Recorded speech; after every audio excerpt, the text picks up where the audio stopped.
Bueno, entonces ya habíamos hablado aquí en Mateo 11, 28 al 30, eh, respecto al yugo, respecto a lo que hemos de aprender del Señor. Decíamos que hemos de aprender su mansedumbre, su humildad, mansedumbre, esa capacidad de rendición completa de la voluntad, y humildad, la capacidad para desprenderse de toda grandeza, de todo orgullo, ¿no? Y bueno, ¿cuál es el concepto de mansedumbre y de humildad en el mundo secular? Pues eso es escaso, eso no es normal, eso no es común. Por eso los cristianos vamos en contracorriente, como menciona Marcos Vidal en una de sus canciones. Eso es algo que no vamos a aprender en el mundo. En el mundo no se enseña eso. ¿Qué dijo el Señor?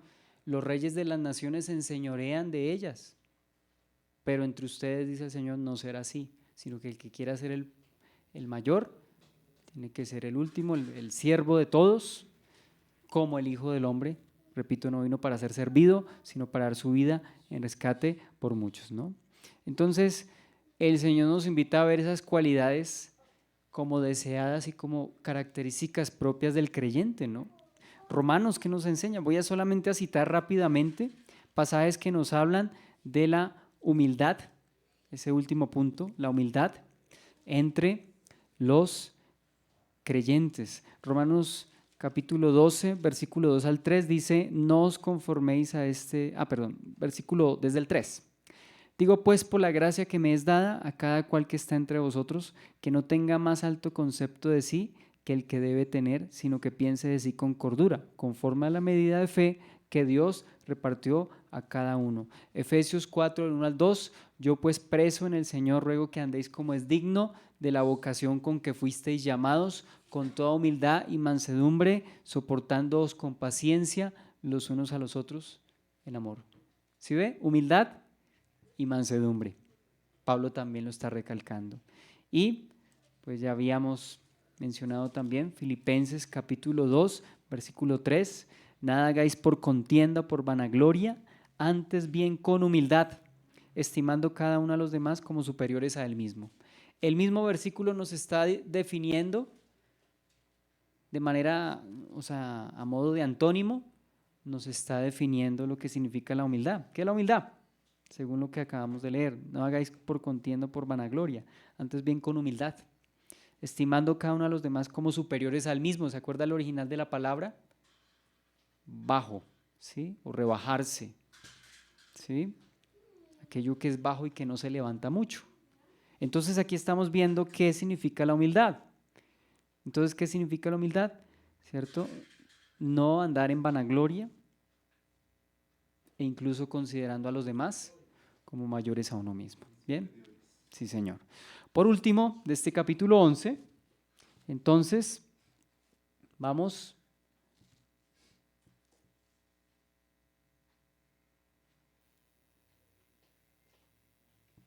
entonces a anotar acá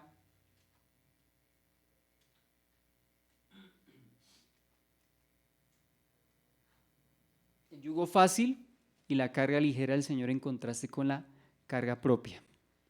La carga de pecado y la religiosidad, pues eso agobia al ser humano, ¿no? Y pues por cuando hablamos de ese descanso espiritual también decimos que por el sacrificio expiatorio del Señor Jesús que ha ocurrido, pues el Señor pues nos quita esa carga, ¿no? Esa carga de pecado, y que ofrece obediencia en dos sentidos, obediencia voluntaria y satisfactoria. Señor que está diciendo vengan a mí, no los está trayendo con cadenas o con lazos, ¿no? Él está apelando a la voluntad de la persona. Ya dijimos y aclaramos que Dios es soberano y que Él revela a quien quiere su voluntad, pero hablando de nosotros, nuestra responsabilidad, que no es anulada por el hecho de que Dios sea soberano, apela a la persona. ¿Para qué? Para que la persona venga, y se rinda voluntariamente. O sea que el yugo del Señor, esa obediencia, ¿cómo es? Es una obediencia voluntaria y satisfactoria. Repito, obediencia voluntaria y satisfactoria. ¿Se acuerda lo que habíamos leído anteriormente en 1 de Juan 5:3? Dice que los mandamientos del Señor no son una carga pesada, no son gravosos. Que el Señor nos ayude a ver sus mandamientos de esa manera, no como una carga, no como una carga. Es verdad que no podemos dejar de hacer las cosas que la vida cristiana pues nos ha mostrado que hemos de hacer, pero hemos de pedirle al Señor que a la par que las hacemos ponga en nosotros satisfacción y gozo. En alguna ocasión C.S. Lewis dijo eso, aunque digamos no me nazca voluntariamente, él pone el ejemplo, amar a mi prójimo, ya con que yo procure su bienestar y haga acciones en beneficio para él, ya estoy cumpliendo ese mandamiento. Pero ahora, Señor, ayúdame a deleitarme en amar, así como el Señor Jesús amó. Este es un ejercicio, ¿no?, que Dios puede formar en nosotros. También habíamos dicho que la voluntad del Señor, según Romanos 12:2, es buena, es agradable y es perfecta. Entonces, que el Señor nos ayude a tomar su yugo de esa manera, reconociendo que su carga, dice, mi yugo es fácil y mi carga liviana, ligera. ¿Y por qué podemos decir eso? Porque los mandamientos del Señor, vuelvo y digo, no son gravosos, que el Señor nos dé esa obediencia voluntaria y esa obediencia satisfactoria. Que amemos la ley. ¿Se acuerda que habíamos citado el Salmo 119? Cómo el salmista se deleita en la ley de Dios, que de la misma manera el Señor ponga ese deleite en nosotros. Y entonces con esto nosotros hemos terminado el capítulo 11. Y pasamos a continuación al capítulo 12. Y el capítulo 12 lo titulé Jesús confronta a los religiosos. El pasaje que vamos a leer es ese tema central. Jesús confronta a los religiosos.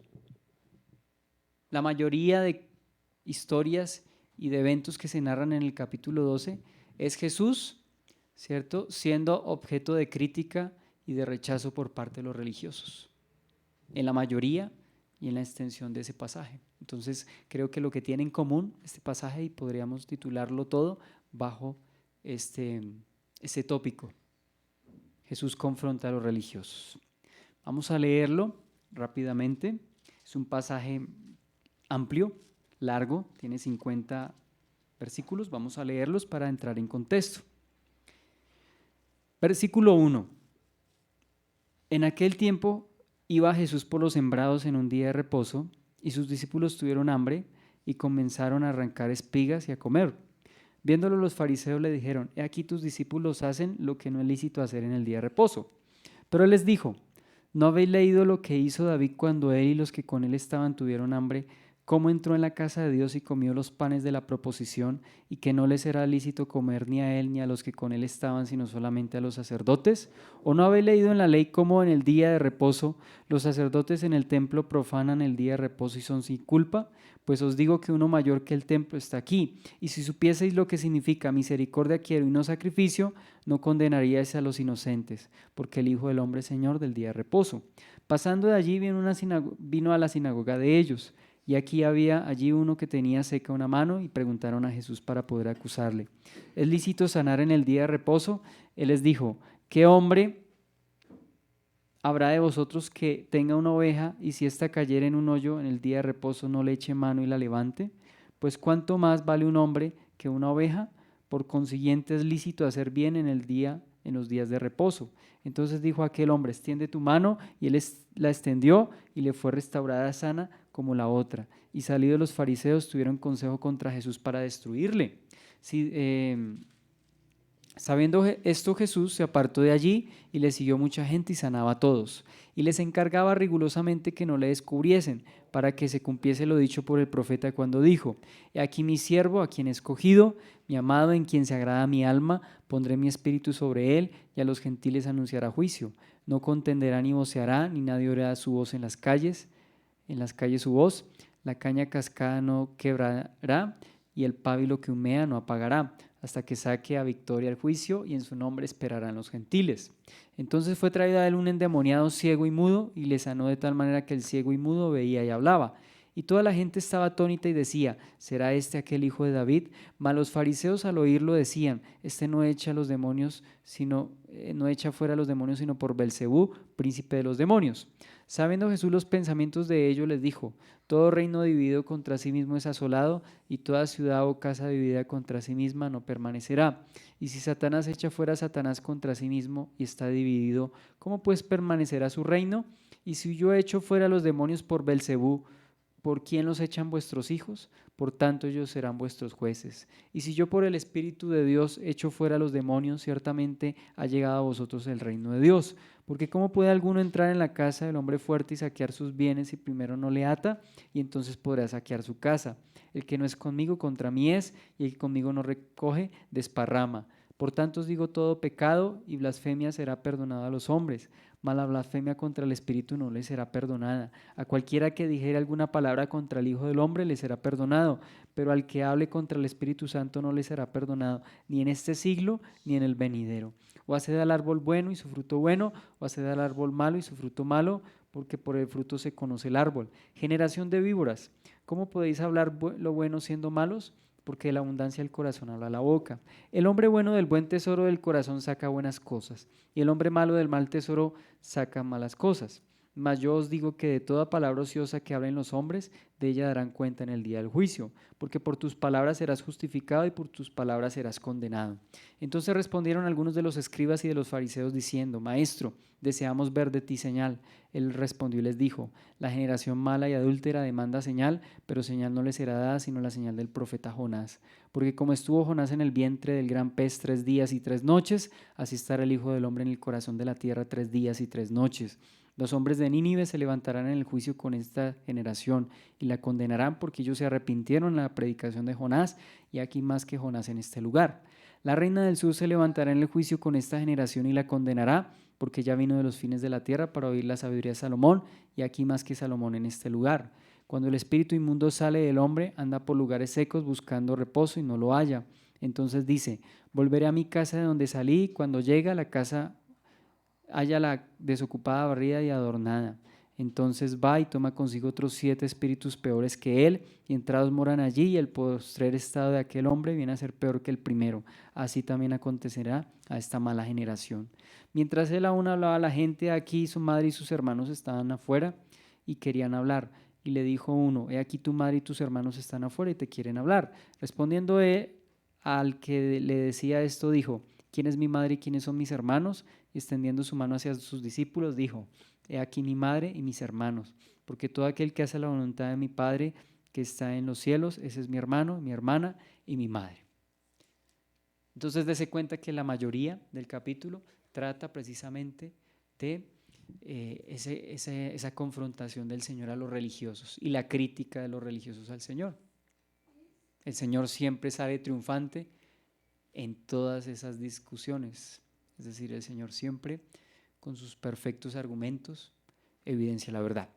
¿Cómo vamos a conectar esto con lo que acabamos de hablar? Es bueno, y siempre trato de conectar el contexto anterior con lo que estamos hablando. ¿Qué acaba de hablar el Señor? Del descanso. ¿Y qué hacen los religiosos? Poner cargas. Dese cuenta que el día de reposo era un día de reposo, pero terminó siendo un día de carga por parte de los religiosos. Entonces dése cuenta que contrastamos el reposo que el Señor da, el descanso, con la religión. Y esto nos confirma entonces que esas cargas se referían en primer lugar al pecado, decíamos, y en segundo lugar a la opresión de la religión, tanto externa, en este caso las imposiciones de los fariseos, ¿cierto? De las costumbres judías que le habían añadido a la ley y que traían era carga a las personas, ¿no? Entonces vamos a dividir esta sección específicamente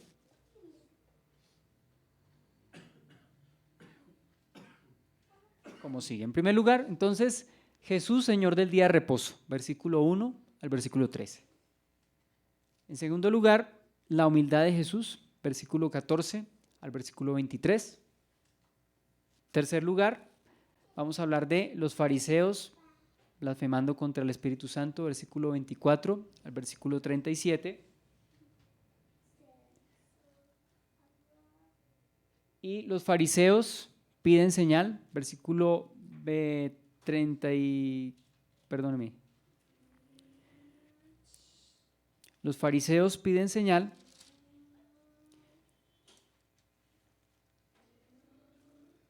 Versículo 38 al versículo 45. Hasta ahí.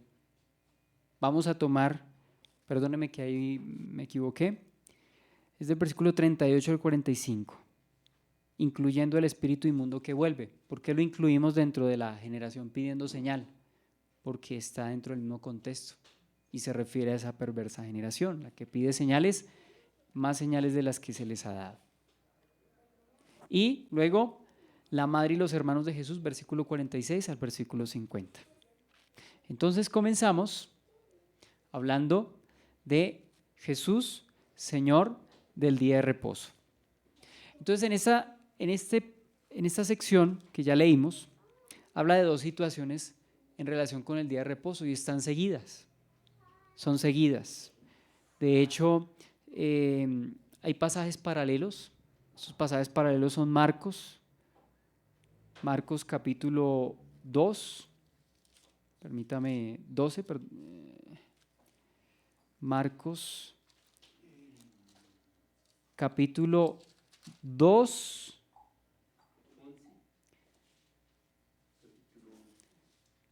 Marcos capítulo, no, perdóname, capítulo 2 del 23 hasta el capítulo 3, versículo 6. Perdóneme.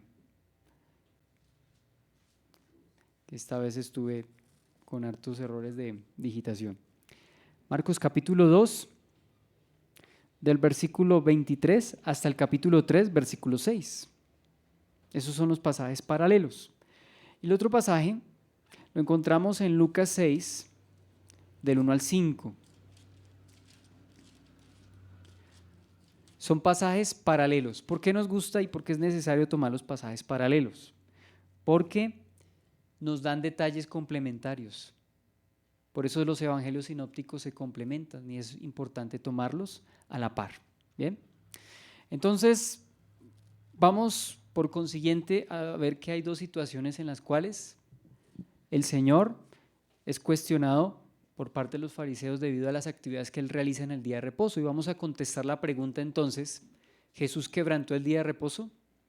Esa pregunta la vamos a contestar mientras tratamos de comenzar este tema, ¿no? Entonces vamos a dividirlo en dos partes a su vez. Es decir, estamos en la primera parte del capítulo 12 que es Jesús, Señor el día de reposo. Pero vamos a dividir esta primera parte a su vez en dos. Entonces, el punto A, no lo tengo acá, pero el punto A es básicamente los discípulos arrancan espigas, versículo 1 al versículo 8. Ya lo leímos. Entonces voy a ir pues al punto de lo que vamos a hablar. Vamos a hablar del día de reposo. Este es un tema controversial, ¿no? Este es un tema controversial, porque hoy en día recordemos que hay algunos, en particular los adventistas del séptimo día y en particular los judíos mesiánicos, que pretenden darle ese valor como salvífico y esa honra al punto de guardar de manera obligatoria el sábado, el sabbat. ¿Señor? Correcto, usted lo ha dicho de manera legalista.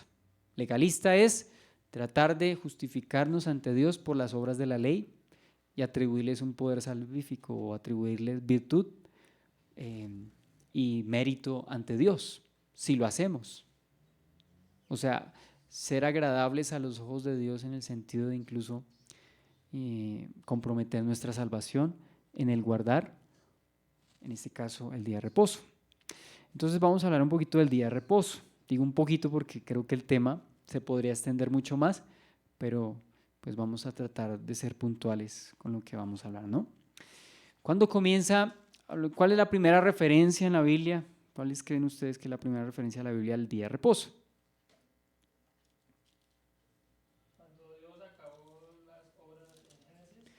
Cuando Dios reposó el séptimo día, pero hay unos detalles que me parecen interesantes y por eso vamos a ir a Génesis, capítulo 2, del versículo 1 al versículo 3. Recordemos que vamos a hablar de las generalidades del día de reposo. Génesis capítulo 2, versículo 1 al versículo 3. Dice allí: fueron pues acabados los cielos y la tierra y todo el ejército de ellos. Y acabó Dios en el día séptimo la obra que hizo, y reposó el día séptimo de toda la obra que hizo. Y bendijo Dios al día séptimo y lo santificó, porque en él reposó de toda la obra que había hecho en la creación. Aquí surge una pregunta: ¿Dios se cansa? Entonces, ¿por qué dice que reposó?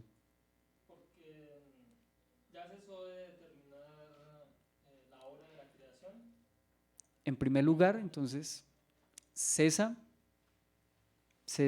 termina la creación, pero en segundo lugar, esta es una señal al ser humano que él creó. El día de reposo fue hecho para el hombre. Eso era lo que el Señor decía. Me estoy adelantando un poquito, pero recuerdo lo que el Señor había dicho. El día de reposo fue creado para el hombre y no el hombre para el día de reposo. ¿Qué fue hecho primero? El hombre en el sexto día, y luego fue el día de reposo. Dese cuenta cómo la religión esclaviza al hombre. O sea, el día de reposo fue hecho en función del hombre, no el hombre en función del día de reposo. Y eso habla entonces de que no podemos esclavizarnos al legalismo. Pero sí hay un principio que no podemos ignorar, es decir, no podemos ignorar el hecho de que hay un principio que aplica al ser humano. Entonces, respuesta: Dios de ninguna manera se cansa, pero está dando una señal al hombre y le está mostrando la necesidad de que debe haber un día de reposo. ¿Reposo en qué sentido? Perdón, ¿reposo en qué sentido? Primeramente lo que usted menciona, para el Señor, pero también físico. Y eso aplica también incluso a la tierra. ¿Se acuerda el año sabático? ¿Sí habla la Biblia de año sabático? Cada 7 años la tierra reposaba. Y la tierra, al igual que el maná, el día que no se recogía el maná, era el día séptimo. Pero el día sexto había doble provisión para que el domingo no tuviesen que ir a recogerlo, lo tenían ya en la casa, porque el día sexto lo habían recogido. De la misma manera, la tierra funcionaba de una manera similar. Se recogía el fruto de 2 años, incluso hasta del octavo, así lo dice la Biblia, así lo dice, que incluso iba a abundar cuando ellos obedeciesen. Descansaba la tierra 1 año. ¿Sí era así? Y también se habla de el jubileo, el año del jubileo, y todo en términos de 7, porque el 7 es un número, o sea, nosotros no somos aquí numerólogos ni nada de eso, pero los números, espiritualmente hablando, son significativos en la Biblia. Por ejemplo, en las profecías, las visiones, Apocalipsis, los números son significativos. Y no es que vamos a entrar en la cábala ni nada de eso, pero el número 7, ¿cierto?, da a entender entonces ese número de Dios. Número 6 se conoce normalmente como número de hombre, ¿no? Y así podríamos seguir hablando de los números. Número 8, alguien hablaba, y creo que es muy, muy coherente, bíblicamente hablando, el día de los nuevos, número de nuevos comienzos. ¿Tiene que ver eso con el día de reposo que vamos a ver? Sí, todo eso. Estoy un poquito saliéndome y adelantándome, pero quería hacer ese símil entre el día de reposo, el séptimo año y el año del jubileo. De hecho, uno de los castigos del Señor sobre los judíos fue que ellos no guardaban ni el día de reposo ni hacían descansar la tierra. Entonces el Señor, ¿qué hizo? De manera prácticamente forzosa, el Señor hizo reposar la tierra. ¿Cuánto tiempo? Cuando los judíos fueron sacados, exiliados de su tierra por Nabucodonosor, ¿cuánto tiempo descansó la tierra? ¿O cuánto tiempo estuvieron por fuera? Ese es un dato. 70 años. 70 años estuvieron expatriados, fueron exiliados y se conoce como el famoso exilio babilónico. ¿Sí? Bueno, entonces vemos aquí en el versículo 3, y bendijo Dios el día séptimo. ¿Es un día bendito? Sí, es un día bendito. ¿Cuál es el día séptimo? Bueno, el sábado. Y lo santificó. ¿Qué significa santificar? Poner aparte, es decir, hacer un día fuera de lo común. Ese es el sábado. En un principio, vemos que así fue. Dice, porque Él reposó de toda la obra que había hecho en la creación.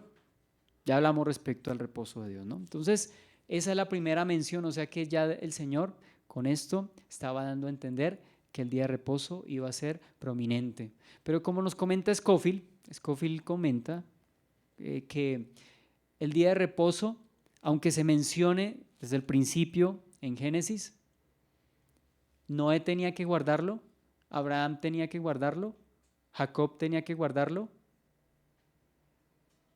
¿Qué piensan?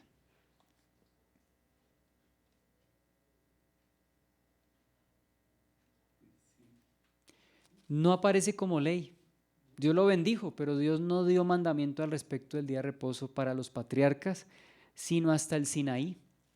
En el Sinaí entonces, cuando se promulga la ley, allí entonces sí, formalmente y oficialmente, el día de reposo pasa a ser una ley. De hecho, yo pregunto, y yo tenía esa pregunta cuando comencé a revisar estos pasajes, ¿el día de reposo es una ley ceremonial, civil o moral? Perdón, una preguntita Señor. antes de eso. Es que dice que, porque todos, dice en Génesis 7, Sí, Señor. dice capítulo 4, porque pasados aún 7 días, yo haré llover sobre la tierra 40 días y 40 noches, y raeré sobre la faz de la tierra todo ser viviente. E hizo Noé conforme a todo lo que le mandó Jehová. En el 3 dice, digamos, ahí está la parte de los 7 días, ¿sí? Yo creo que no se relaciona con lo que estamos hablando porque simplemente es un plazo que al séptimo día, pero no, al cabo de 7 días, pero no dice el séptimo día.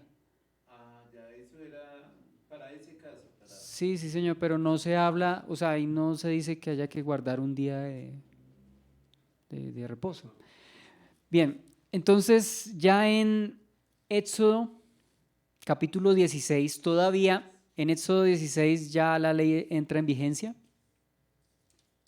¿Sí o no? Éxodo 16. ¿La ley entra en vigencia en Éxodo 16?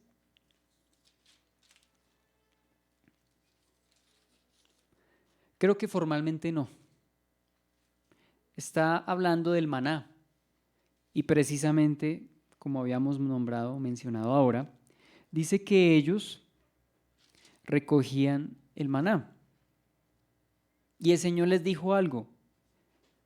Dice versículo 4, y Jehová dijo, Éxodo 16:4, a Moisés, he aquí yo os haré llover pan del cielo, y el pueblo saldrá y recogerá diariamente la porción de un día, para que yo lo pruebe si anda en mi ley o no. Mas en el sexto día prepararán para guardar el doble de lo que suelen recoger cada día. Entonces dijeron Moisés y Aarón a todos los hijos de Israel, en la tarde sabréis que Jehová os ha sacado de la tierra de Egipto.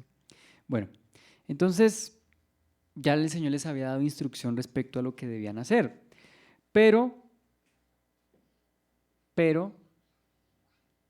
entonces dice versículo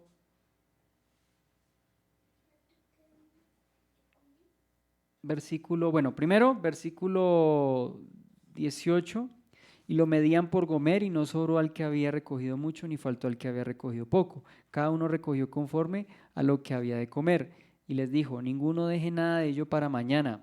Mas ellos no obedecieron a Moisés, sino que algunos dejaron de ello para el otro día, y crió gusanos y hedió, y se enojó contra ellos Moisés. y lo recogían cada mañana cada uno según lo que había de comer, y luego que el sol calentaba, se derretía. En el sexto día recogieron doble porción de comida, 2 gomeres por cada uno, y todos los príncipes de la congregación vinieron y se lo hicieron saber a Moisés. Y él les dijo: esto es lo que ha dicho Jehová: mañana es día santo, día de reposo. El reposo consagrado a Jehová. Lo que habéis de cocer, cocedlo hoy, y lo que habéis de cocinar, cocinadlo, y todo lo que os sobrare, guardadlo para mañana. Y ellos lo guardaron hasta mañana, según lo que Moisés había mandado, y no se agusanó ni hedió.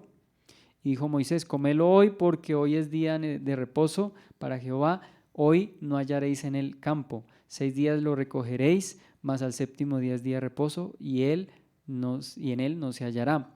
Y aconteció que algunos del pueblo salieron en el séptimo día a recoger y no hallaron. Jehová dijo a Moisés: ¿hasta cuándo no querréis guardar mis mandamientos y mis leyes? Mirad que Jehová os dio el día de reposo, y por eso en el sexto día os da pan para 2 días. Estése pues cada uno en su lugar, y nadie salga de él en el séptimo día. Así el pueblo reposó el séptimo día, ¿no?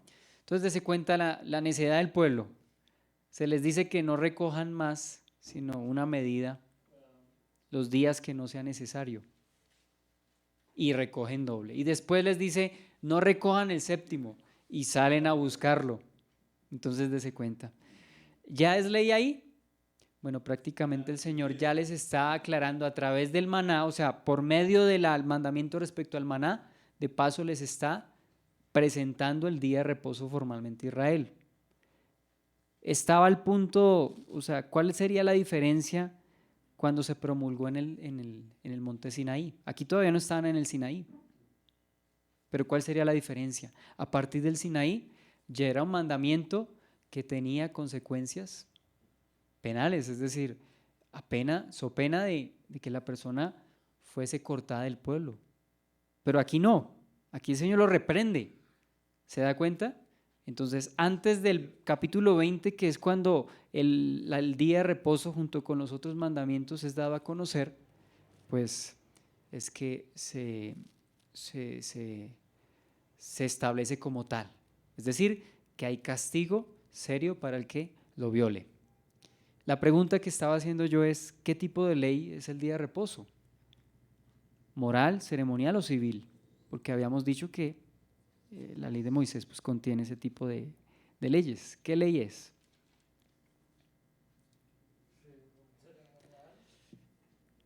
Yo creo que tiene 3. Moral, porque tiene un principio y están los 10 mandamientos. Los 10 mandamientos prácticamente es una ley moral. Ceremonial, porque hace parte del culto del pueblo para con Dios. Y civil, porque Israel era una teocracia y como tal el Señor había declarado ese día santo. Es que incluso ni se trabajaba ese día, o sea que tenía que ver con un asunto civil. Entonces yo creo que es un mandamiento particular, ¿no? Es un mandamiento particular. La circuncisión no la podríamos clasificar en los 3. La circuncisión yo creo que es una ley ceremonial solamente. Solamente. Sí, civil no puede ser. Es una señal, correcto. Es una señal. En cambio, el día de reposo también es una señal. ¿Sabía usted que el día de reposo es una señal? Aparte de lo que he dicho, es una señal. Vamos a ir, ¿sí ve? Ya en el capítulo 16 el Señor ya estaba recordándoles y diciéndoles: mire, el día de reposo es santo. O sea, les está haciendo como un adelanto de lo que iba a ser la ley moral. La ley promulgada en el Sinaí. Porque es que nosotros creemos que lo único que se le dio a Moisés en el Sinaí fueron los 10 mandamientos. ¿Se acuerda esa película que veíamos cuando pequeños? Charlton Heston, yo no sé cómo se llamaba, pero era la película de los 10 mandamientos, el clásico que veíamos todas las Semanas Santas. Y ahí se nos muestra que él recibe la ley y ahí mismo baja. No, desde que Moisés sube, desde que Moisés, bueno, él baja, sí, es cierto, pero luego dése cuenta que después del capítulo 20, Moisés vuelve a subir.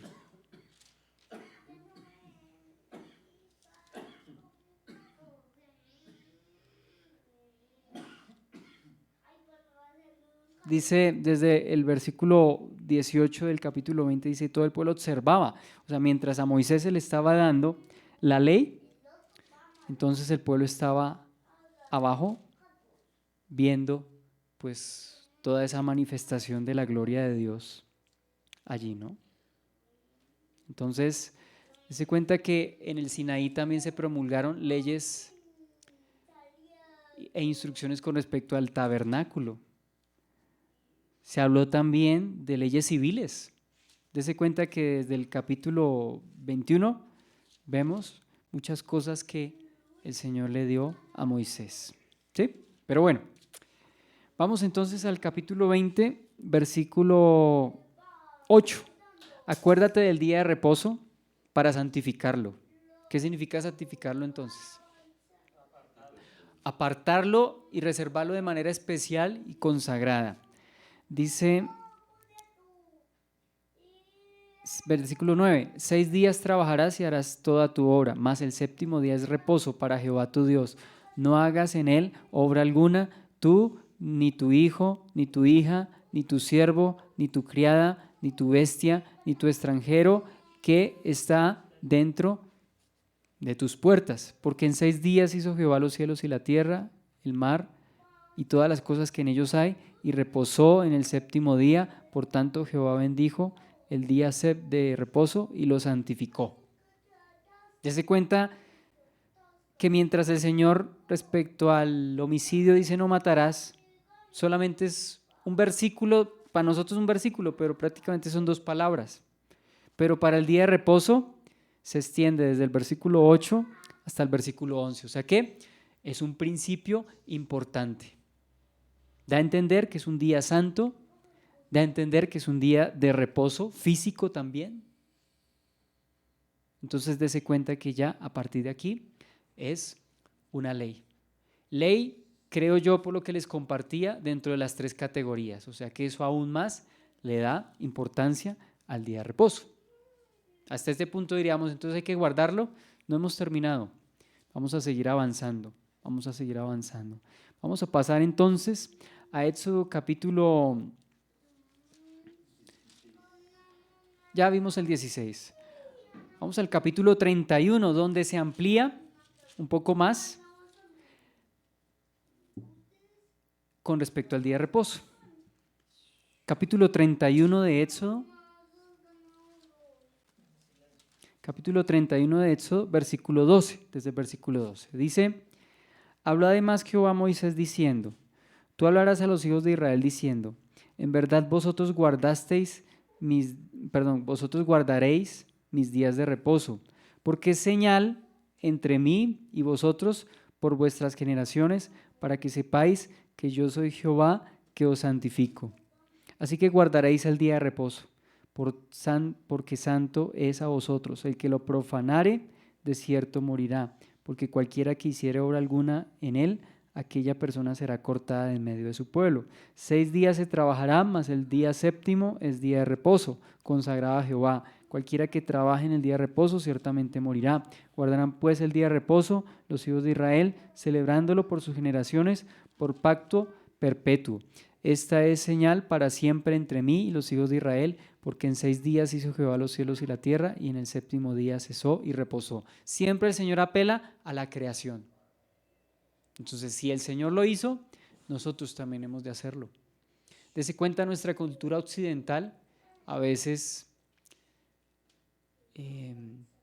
pues nos va como nos va y nos pasa lo que nos pasa porque violamos estos principios. Entonces dese cuenta que en cuanto a las labores y al trabajo, por lo menos hay un principio. Debe haber un día de reposo. Debe haber un día de reposo. No necesariamente el sábado, eso lo hablaremos más adelante, pero debe haber un principio, día de reposo. Y también debe ser un día de honra al Señor. Dese cuenta al principio. Alguien dirá, entonces aquí los adventistas dirían, dese cuenta que esto es perpetuo. ¿Para usted qué es perpetuo? Para siempre, eterno. Bueno, diríamos eterno. Pero ¿con quién hizo el pacto el Señor? Con el pueblo de Israel. Con los gentiles no. Con los gentiles no hizo, fue con Abraham el hebreo. que hizo el pacto de la circuncisión. Y lo mismo con Israel, la señal del día de reposo. La señal de la circuncisión y la señal del día de reposo fueron hechos a Israel. Los gentiles no estábamos en ese momento. Por tanto, como veremos más adelante, y dijo el apóstol Santiago, el hermano del Señor, no se inquiete a los judíos a que guarden. ¿Se acuerda que habíamos hablado de la opresión de la religión? Nosotros no hemos podido con eso y ya le vamos a imponer a los gentiles, no. Y ahí, cuando ellos mandan, me estoy adelantando un poquito, cuando se manda ahí lo que debían hacer las iglesias, decía que tenían que abstenerse de fornicación, de lo ahogado de los ídolos, de la sangre. ¿De qué más tenían que guardarse? No recuerdo. Pero ahí no dice tienen que guardar el día de reposo y tienen que circuncidarse. Eso no dice. Entonces la iglesia del Señor está obligada a guardar el día de reposo. Ya estamos casi que contestando. Pero bueno, vamos a... ¿Y el día del Señor es diferente al día del reposo? Eso también lo vamos a contestar más adelante. El día del Señor y el día de reposo es el mismo. Bueno, hasta donde estamos viendo es el mismo. Pero, ¿por qué los cristianos suelen los domingos y no los sábados? Eso lo vamos a contestar más adelante. Entonces, el día de reposo es señal, ¿no? Y en este caso, ¿cuál es la diferencia de Éxodo 31 a Éxodo 16? ¿Cuál fue la diferencia que ustedes vieron con respecto al día de reposo?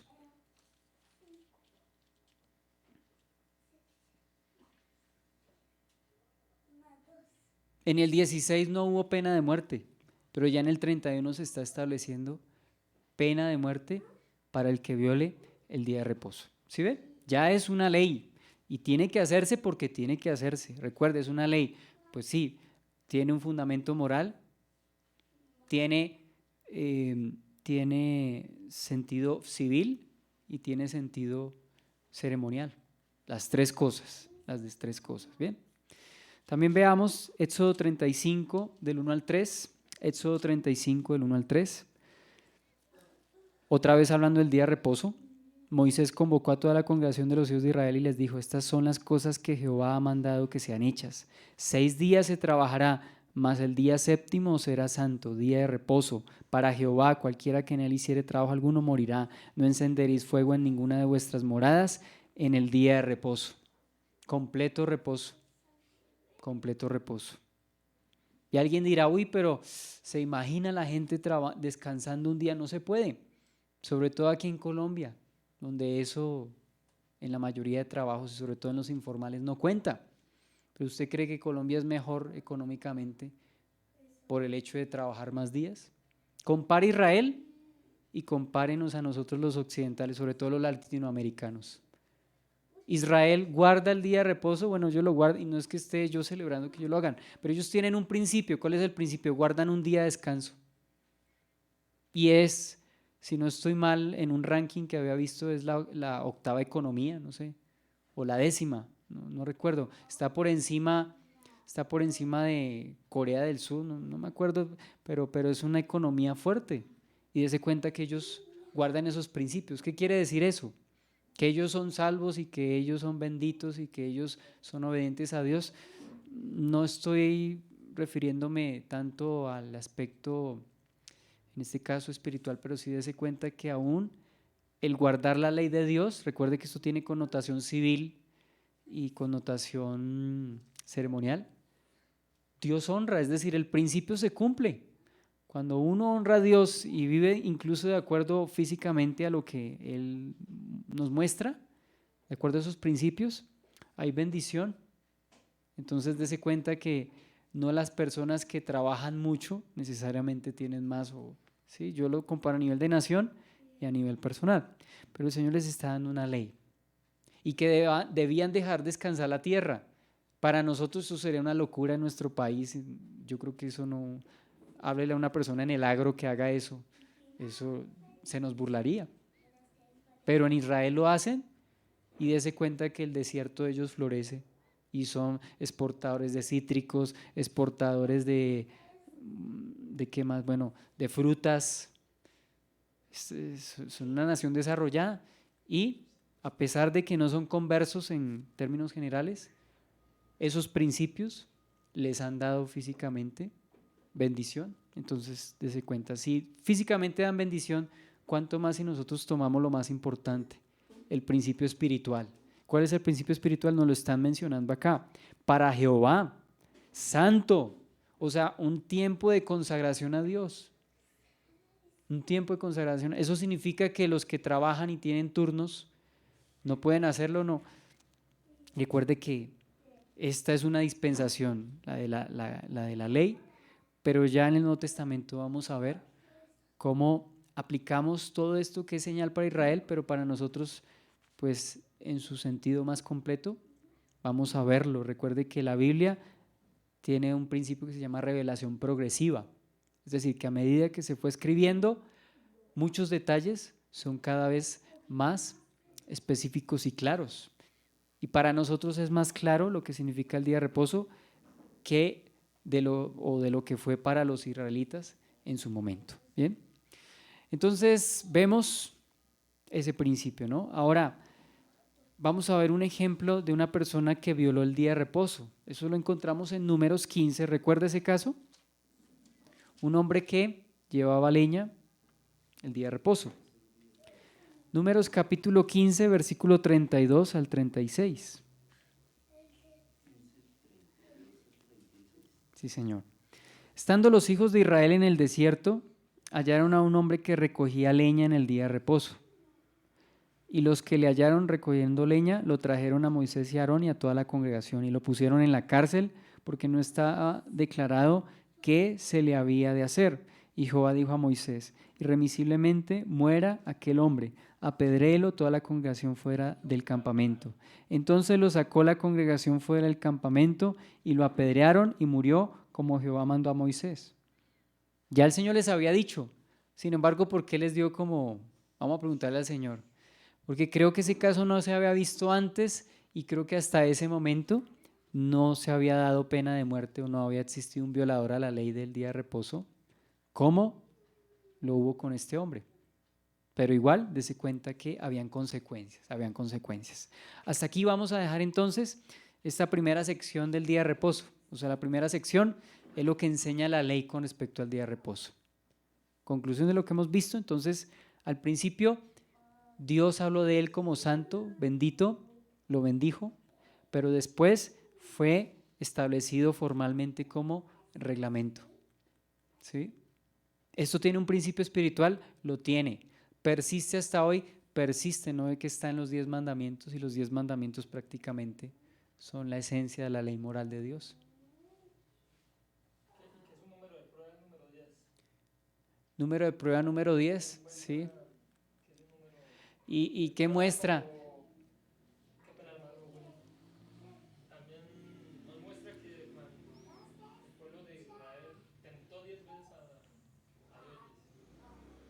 10 veces tentó al Señor. En Apocalipsis también se muestra el número 10 cuando dicen a una de las iglesias que en 10 días estarán en tribulación. En tribulación. ¿No? Que el diablo y que él les dará, aguanten el tiempo, él les dará, creo que es la corona de vida o no sé qué, no me acuerdo qué es lo que les dice allá. Al que venciere les dará su recompensa. Pues, sí, sé lo que usted decía, los números. Sí, Señor. Nosotros como parte occidental los ignoramos mucho los números en la Biblia, ¿no? Sí, Señor. Sí, su significado, su simbolismo. Sí, Señor. Para aplicación espiritual. Entonces, ¿es importante el día de reposo para nosotros? Sí. ¿En el sentido de guardarlo como sábado estrictamente como lo guardaban los judíos? No. Y de eso seguiremos hablando. Vamos a orar. Señor, gracias porque tú nos abres la ley, Señor. Nos muestras, Señor, que esos principios olvidados e ignorados, Señor, tú quieres que los incorporemos en nuestras vidas, Señor. Los asimilemos, pero en su esencia más pura, Señor, espiritualmente hablando, Señor. Que tú seas nuestro reposo, que queramos honrarte y prácticamente nuestra vida en su totalidad sea consagrada a ti, Señor, dándote a ti la gloria y la honra, Señor. Tú trajiste bendición, Señor, sobre tu pueblo. Y aunque ellos no vieron la ley como esa bendición, quizá la vieron como imposición y muchas veces por eso quebrantaron tus leyes, quebrantaron el día de reposo y por eso tú trajiste, Señor, juicio sobre ellos, Señor. Que nosotros podamos aprender y podamos aplicar a nuestras vidas, Señor, el significado del día de reposo, Señor. Tú sí nos hablas de que hemos de consagrar nuestro tiempo, Señor. Creo que esto en su esencia habla de consagrarnos físicamente, disponer para ti el tiempo, disponer incluso, Señor, nuestros cuerpos, Señor. Gracias porque tú nos das un principio que es el descanso, Señor. Gracias por todas estas verdades, por todos estos principios. Ayúdanos, Señor, a conocerlos y aplicarlos en nuestras vidas, Señor. Que tú traigas claridad con respecto a esto que estamos hablando, que no es sencillo, que no es fácil, Señor, que genera controversia, pero que nos ayude, Señor, a vivir de acuerdo, Señor, a tu ley moral, Señor. De acuerdo al principio que podemos aplicar siendo iglesia, siendo creyentes para nuestros días, Señor, en el nombre de Jesús. Amén. Bendiciones.